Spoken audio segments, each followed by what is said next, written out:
स्वागत करता हूं दोस्तों एक बार फिर से आप सबका आपके अपने चैनल रिव्यू स्टडी क्लास पे। आज के टॉपिक में हम बात करेंगे किसके बारे में, लेंस के बारे में। ठीक है, आपने मिरर तो पढ़ ही लिया है। ठीक, तो अब हम क्या करेंगे, किसके बारे में बात करेंगे, लेंस के बारे में। तो सबसे पहले आज मैं आपको क्या बताऊंगा, लेंस क्या होता है और उससे रिलेटेड दो तीन छोटी छोटी डेफिनेशंस, ठीक है, जो कि बहुत इंपॉर्टेंट होती है जानने के लिए। ठीक है, तो आइए शुरू करते हैं। देखिए, सबसे पहले आप क्या करो, आप ये जान लो कि लेंस होता क्या है। ठीक है, जैसे आपने मिरर तो पढ़ लिया, मिरर के बारे में आपको पता है कि मिरर क्या होता है। ठीक है, लेकिन लेंस देख लीजिए, क्योंकि लेंस भी क्या करता है, जो लाइट होती है ना, जो हमारा प्रकाश होता है उसका अपवर्तन करता है। ठीक है, तो वो कैसे कैसे करता है, वो कैसे कैसे नहीं करता है, उसी के बारे में क्या करेंगे, पढ़ेंगे। ठीक है, देखिए सबसे पहले देखिए लेंस होता क्या है। देखो क्या लिखा मैंने, दो पृष्ठों से घिरा, ठीक है, दो पृष्ठों से घिरा पारदर्शी माध्यम जिसका एक पृष्ठ क्या होता है, गोलीय होता है, तथा दूसरा पृष्ठ गोलीय या फिर समतल,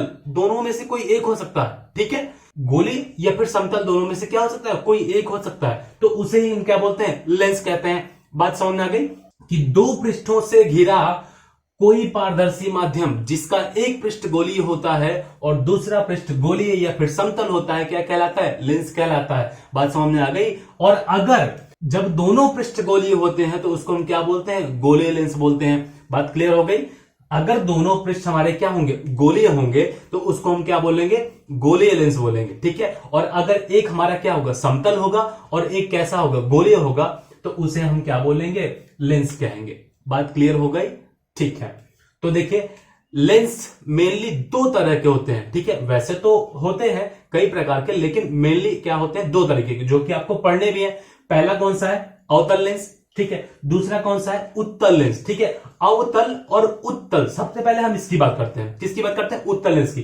तो देखो जरा, ये रहा उत्तल लेंस। उत्तल का मतलब दोनों तरफ से क्या होगा, उभरा होगा। बात क्लियर हो गई।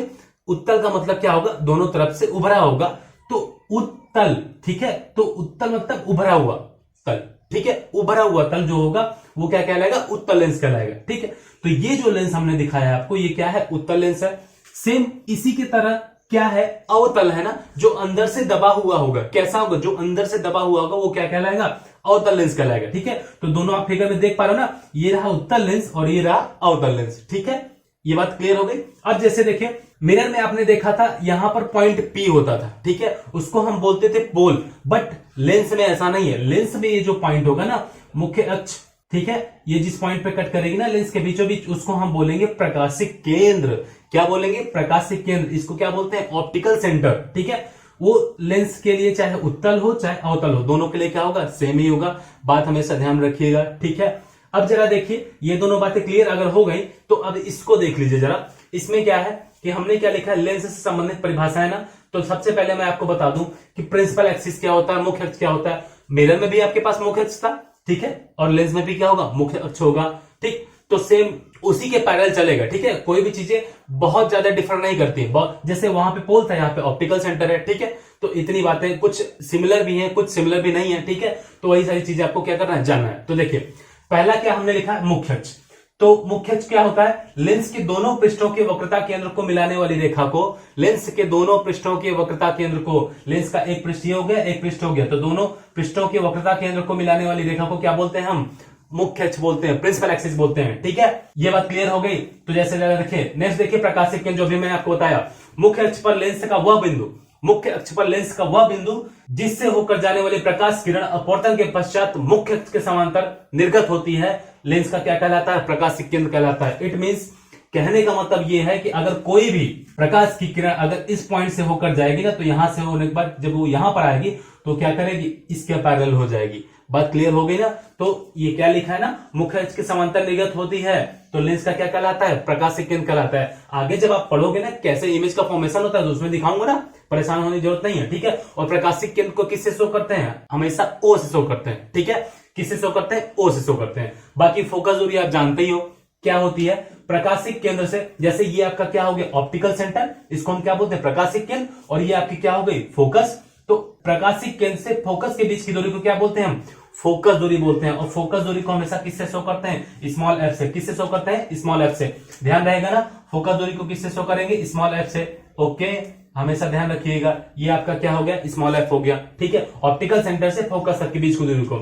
अब जैसे कभी कभी आप देखोगे ना, आपको बताया जाएगा कि फोकस भी क्या होते हैं, दो तरीके के होते हैं, प्राइमरी और सेकेंडरी, दो फोकस होते हैं, ठीक है। तो कहने का मतलब उनके बस इतना था, अगर मान लीजिए आपके पास कोई भी प्रकाश की किरण अगर आती हुई प्रतीत होती है, ठीक है, प्रिंसिपल एक्सिस के पैरेलल अगर आती हुई प्रतीत होती है, तो वो क्या कहलाएगा, मुख्य फोकस कहलाएगा। और अगर वही चीज, ठीक है, मुख्य फोकस से प्रिंसिपल एक्सिस की तरफ अगर जाती हुई प्रतीत होती है, तो वो क्या कहलाएगा, द्वितीय फोकस या फिर सेकेंडरी फोकस कहलाएगा। बात क्लियर हो गई। तो ये प्रथम फोकस और द्वितीय फोकस का कॉन्सेप्ट था। देखिए ये फोकस इसके लिए है, और जैसे इसके लिए ये अवतल लेंस है ना, तो अवतल लेंस के लिए फोकस क्या होगा, उसका पीछे होगा, क्योंकि जब हम इसको पीछे बढ़ाएंगे तभी क्या करेगा, आएगा, ठीक है। तो ये हो गया इसका फोकस और ये हो गया इसका फोकस। जब तक आप इसको पीछे नहीं बढ़ाओ तब तक इसका फोकस आप फाइंड नहीं कर सकते हो, आप जान नहीं सकते हो। तो ये सारी चीजें क्लियर हो गई, ठीक। आप इसको क्या करो, अच्छे तरीके से अगर नोट करना चाहते हो तो नोट कर लो, वरना अगर बातें समझ में आ गई तो अपनी बुक खोल करके आराम से उसको पढ़ लेना, ठीक है। तो कोई दिक्कत अगर होती है तो फिर से एक बार कमेंट बॉक्स में जाकर के कमेंट जरूर कर देना कि यहां पे चीजें समझ में नहीं आई सर, ठीक है। आई होप कि ये वीडियो आपको अच्छी लगी होगी, और अगर आपको ये वीडियो अच्छी लगी हो तो लाइक कीजिए और सब्सक्राइब कीजिए और शेयर भी करिए, ताकि आपके दोस्तों को क्या हो सके, हेल्प हो सके। Thank you so much.